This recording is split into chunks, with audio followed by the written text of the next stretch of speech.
അപ്പോൾ നമ്മളിന്നിവിടെ ഉണ്ടാക്കാൻ പോകുന്നത് ഓണം സ്പെഷ്യലാണ് മുന്തിരി പുളിശ്ശേരി. മുന്തിരി പുളിശ്ശേരി ഉണ്ടാക്കാൻ വേണ്ടിയിട്ട് മുന്തിരി വാങ്ങിക്കുമ്പോൾ കുറച്ച് പുളിയും കുറച്ച് മധുരം കൂടിയിട്ടുള്ളത് വാങ്ങിക്കണം. മധുരം തന്നെ ഉള്ളത് വാങ്ങിക്കരുത് കേട്ടോ, കുറച്ച് പുളിയോട് കൂടിയിട്ടുള്ളത് വാങ്ങിക്കുക. അതുപോലെ കുരുമില്ലാത്ത മുന്തിരി തിരഞ്ഞെടുക്കുക കേട്ടോ. എല്ലാ പുളിശ്ശേരിയേക്കാളും ഒരു വ്യത്യസ്തമായിട്ടുള്ളൊരു ടേസ്റ്റ് തന്നെയാണ് കേട്ടോ, നല്ല ടേസ്റ്റ് തന്നെയാണ്. എല്ലാവരും ഉണ്ടാക്കി നോക്കുക. അപ്പോൾ ഇത് എങ്ങനെ ഉണ്ടാക്കാൻ നോക്കാം കേട്ടോ നമുക്ക്. മുന്തിരി പുളിശ്ശേരി ഉണ്ടാക്കാൻ വേണ്ടിയിട്ട് ആദ്യം തന്നെ ഒരു ചട്ടി ഗ്യാസിൽ വെച്ചിട്ട് ചൂടായിട്ടുണ്ട്. അതിലേക്ക് നമുക്ക് 2 ടേബിൾ സ്പൂൺ വെളിച്ചെണ്ണ ഒഴിച്ചു കൊടുക്കാം.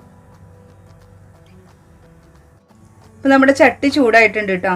ഗ്യാസ് സിമ്മിലിട്ടാൽ മതി, അല്ലെങ്കിൽ പെട്ടെന്ന് പൊടികളും ഇടുന്ന ഐറ്റംസൊക്കെ കരിഞ്ഞു പോവുള്ളൂ. അപ്പോൾ ഇതിലേക്ക് ഞാൻ ഒരു 2 വെള്ളുള്ളി, ഒരു ചെറിയ പീസ് ഇഞ്ചിയും കൂടിയിട്ട് ഒന്ന് ചതച്ചത് ഇടുന്നുണ്ട്. നിങ്ങൾക്ക് വേണമെങ്കിൽ കട്ട് ചെയ്തിട്ട് ഇട്ടാലും മതി കേട്ടോ, ഞാനിപ്പോൾ ചതച്ചിട്ട് ഇടുന്നത് മാത്രം.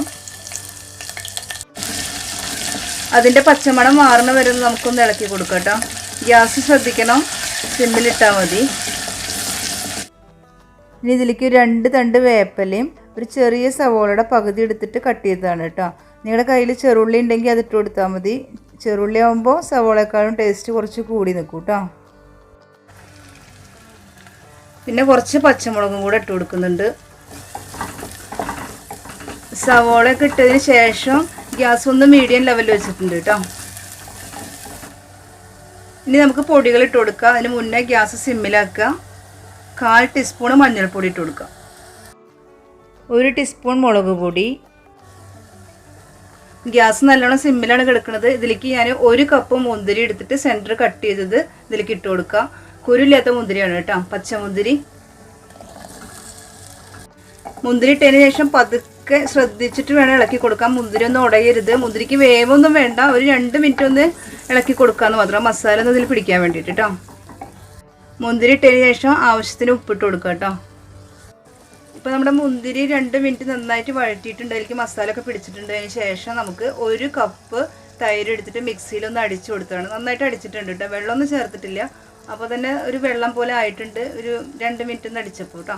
അതിലേക്ക് ഒഴിച്ചു കൊടുക്കുക. ഗ്യാസ് സിമ്മിലിടുക, തിളയ്ക്കണ്ട. തൈര് ഒഴിച്ചതിന് ശേഷം പതുക്കെ ഇളക്കി സിമ്മിലിട്ടിട്ട് ഒന്ന് നന്നായിട്ട് ചൂടാവുന്ന വരെ നോക്കുക കേട്ടോ, തിളയ്ക്കണ്ട കേട്ടോ. ഒരു 2 നുള്ളു പഞ്ചസാര ഇട്ട് കൊടുക്കുക കേട്ടോ. നമുക്ക് ഇതിലേക്ക് ഉപ്പ് ഇത്തിരി കുറവാണ്, അപ്പോൾ ഉപ്പൊന്ന് ഇട്ട് കൊടുക്കുക. ഉപ്പൊക്കെ നോക്കണം കേട്ടോ. ഗ്യാസ് നോക്കണം കേട്ടോ, സിമ്മിൽ തന്നെ കിടക്കണം. തിളച്ച് കഴിഞ്ഞാൽ ഇത് തൈര് പിരിയുള്ളൂ, അപ്പോൾ പിന്നെ കറി മൊത്തം കൊളാവും. അപ്പോൾ ഗ്യാസ് ഒരിക്കലും കൂടല്ലേ കേട്ടോ. എന്നിട്ട് പതുക്കെ ഇളക്കി കൊടുക്കുക. ഇതിപ്പോൾ നന്നായിട്ട് ചൂടായിട്ടുണ്ട്. ഇനി നമുക്കിത് ഓഫ് ചെയ്യാം കേട്ടോ. ഇതെല്ലാവരും ഒന്ന് ഉണ്ടാക്കി നോക്കണം കേട്ടോ, നല്ല ടേസ്റ്റാണ് കേട്ടോ അത്. ഇപ്പോൾ ഗ്യാസ് ഓഫ് ചെയ്തിട്ടുണ്ട് കേട്ടോ. ഇനി നമുക്കിത് താളിക്കാം. കറി താളിക്കാൻ വേണ്ടിയിട്ട് ഒരു പോട്ട് വെച്ചിട്ടുണ്ട്. അതിലേക്ക് 2 ടേബിൾ സ്പൂൺ വെളിച്ചെണ്ണ ഒഴിച്ചു കൊടുക്കുക കേട്ടോ. വെളിച്ചെണ്ണ നേരത്തെയും 2 ടേബിൾ സ്പൂൺ ഒഴിച്ചിട്ടുണ്ട്, ഇപ്പോഴും 2 ടേബിൾ സ്പൂൺ ഒഴിച്ചിട്ടുണ്ട് കേട്ടോ. വെളിച്ചെണ്ണ കുറവ് മതിയവർക്ക് കുറച്ച് ഒഴിച്ചാൽ മതി. വെളിച്ചെണ്ണയാണ് ഇതിൻ്റെയൊക്കെ ടേസ്റ്റ് വരുന്നത്. ഇതിലേക്ക് ഒരു 1/4 ടീസ്പൂൺ കടുക് ഇട്ട് കൊടുക്കാം. ഗ്യാസ് സിമ്മിലാണ് ഇട്ടിരിക്കുന്നത്. ഇതിലേക്ക് ഒരു നുള്ള് ഉലുവ, 2-3 ഉണക്കമുളക് എടുത്തിട്ടുണ്ട്, 2 തണ്ട് വേപ്പില, 2 പച്ചമുളക്. പച്ചമുളക് വേണ്ടവർക്ക് മാത്രം ഇട്ടാൽ മതി കേട്ടോ. പച്ചമുളക് വേണ്ടവർക്ക് മാത്രം ഇട്ടാൽ മതി കേട്ടോ. പച്ചമുളക് ഇടുമ്പോൾ പൊട്ടിത്തെറിക്കും, ശ്രദ്ധിക്കണം കേട്ടോ. ഈ സമയത്തിലേക്ക് ഒരു 1/2 ടീസ്പൂൺ മുളക് പൊടിയും 1/4 ടീസ്പൂൺ മഞ്ഞൾപ്പൊടിയും കൂടിയിട്ട് താളിക്കുന്നതിൽ കൂടെ ഒഴിച്ചു കഴിഞ്ഞാൽ കറി കാണാൻ കുറച്ചും കൂടെ ഒരു ഭംഗി ഉണ്ടാവും കേട്ടോ.